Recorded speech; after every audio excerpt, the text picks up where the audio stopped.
दोस्तों, क्या आप जानते हैं अपने ही हाथों पर भगवान श्री कृष्ण ने कर्ण का अंतिम संस्कार क्यों किया था और मरते समय दानवीर कर्ण से भगवान श्री कृष्ण ने ऐसा क्या पूछा था जिसे ज्यादातर लोग नहीं जानते हैं। सूर्यपुत्र कर्ण महावीर थे, महादानी थे, हमेशा अपने दिए हुए वचनों का पालन करते थे। अपने जीवन में सदा ही उन्होंने त्याग किया, किसी से कुछ नहीं मांगा, हमेशा अपने दोनों हाथों से सबको दान देते गए। लेकिन केवल अधर्म का साथ देने की वजह से कुरुक्षेत्र में उनकी मृत्यु हो गई। मरने से पहले भगवान श्री कृष्ण और कर्ण के बीच कुछ ऐसी बातचीत हुई थी जिसे सुनकर आप हैरान रह जाएंगे। आखिर मरते समय भगवान श्री कृष्ण ने दानवीर कर्ण से क्या पूछा था, आज की इस वीडियो में इस बारे में जानेंगे। लेकिन वीडियो में आगे बढ़ने से पहले इस चैनल को सब्सक्राइब जरूर करें और बेल आइकन दबाना मत भूलिए। अंतिम युद्ध में कर्ण और अर्जुन एक दूसरे के बाणों को काटते जा रहे थे। इस युद्ध में कभी कर्ण अर्जुन पर भारी पड़ रहे थे तो कभी अर्जुन कर्ण पर भारी पड़ रहे थे। उनके युद्ध को देखकर ऐसा लग रहा था मानो यह युद्ध कभी समाप्त ही नहीं होगा। लेकिन नियति ने तो हमेशा ही कर्ण के साथ अन्याय किया।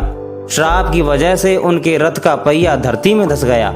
युद्ध के अंतिम क्षण पर वे अपनी विद्या को भूल गए और इस मौके का लाभ उठाकर अर्जुन ने अपने आंजल्य बाण से कर्ण को धराशायी कर दिया।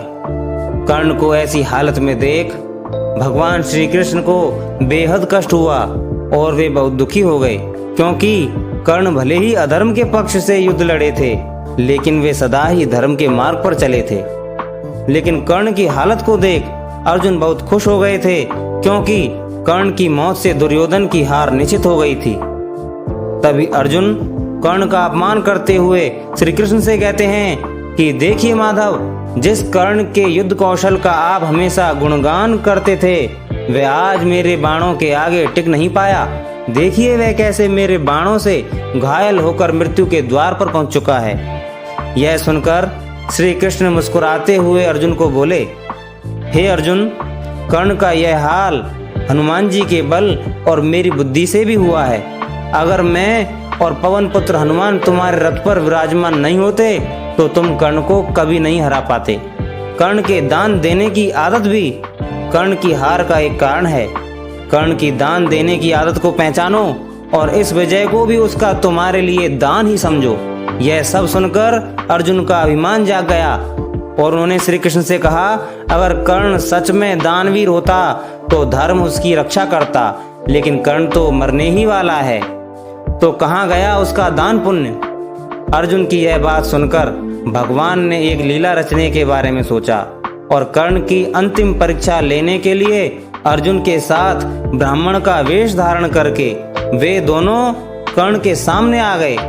उनको देखते ही कर्ण ने उन्हें प्रणाम किया और कहा, हे ब्राह्मण देव, आपका स्वागत है, मैं आपकी क्या सेवा कर सकता हूँ। यह सुनकर भगवान श्री कृष्ण बोले कि हे दानवीर, मैं तो आपके पास दान की आशा लेकर आया था, लेकिन मुझे आपकी इस स्थिति का ज्ञान नहीं था, इसलिए मैं यहाँ से खाली हाथ लौट जाता हूँ। लेकिन कर्ण किसी को भी खाली हाथ नहीं लौटने देते थे।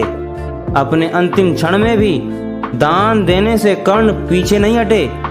उन्होंने पास पड़े हुए एक पत्थर को हाथ में लेकर उससे अपने सोने के दांत पर प्रहार किया और उसे तोड़कर ब्राह्मण को देते हुए कहा, यह लीजिए ब्राह्मण, अब मेरे पास दान देने के लिए इतना ही है, अब कृपा करके इसे स्वीकार कीजिए। महादानी कर्ण के इस तरह दान को देखकर ब्राह्मण रूपी अर्जुन की आंखें नम हो गईं। इसके बावजूद भगवान श्री कृष्ण ने फिर से कर्ण की परीक्षा लेने के लिए उनसे कहा, आपका यह दांत तो खून से लथपथ और अशुद्ध है और एक ब्राह्मण को ऐसे स्वर्ण का दान करना उसका अपमान ही है, मैं इसे ग्रहण नहीं कर सकता। ऐसे में बुरी तरह घायल कर्ण ने बड़ी मुश्किल से हिलते हुए पास रखे धनुष बाण को उठाकर वरुणाक्ष बाण को चलाया। उस बाण से जल की वर्षा होने लगी। उस वर्षा के पानी से दांत को धोकर पूरी तरह शुद्ध करके वह ब्राह्मण को अपने स्वर्ण धातु का दान देते हैं। वहां दानवीर कर्ण की दानवीरता को देखकर श्री कृष्ण और अर्जुन हैरान रह गए। इससे श्री कृष्ण और अर्जुन ब्राह्मण का रूप छोड़कर अपने असली रूप में आ गए। भगवान श्री कृष्ण ने कहा, हे महादानी कर्ण, मुझे इस बात में कोई संदेह ही नहीं था कि तुम किसी को भी खाली हाथ नहीं जाने दोगे। तुम्हारे जैसा दानी आज से पहले न कभी हुआ है और ना ही कभी होगा। हे कर्ण, इस संसार में तुम्हारी कीर्ति सदा अमर रहेगी।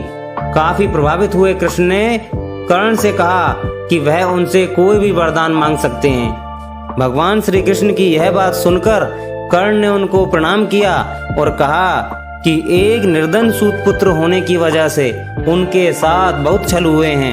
अगली बार जब कृष्ण धरती पर आए तो वे पिछड़े वर्ग के लोगों के जीवन को सुधारने के लिए प्रयत्न करें। इसके साथ कर्ण ने 2 और वरदान मांगे।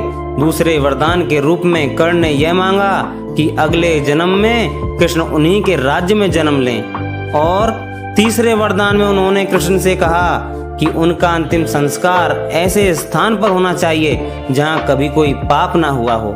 जहाँ कोई पाप ना हुआ हो, पूरी पृथ्वी पर ऐसा कोई स्थान न होने के कारण भगवान श्री कृष्ण ने कर्ण का अंतिम संस्कार अपने हाथों पर किया।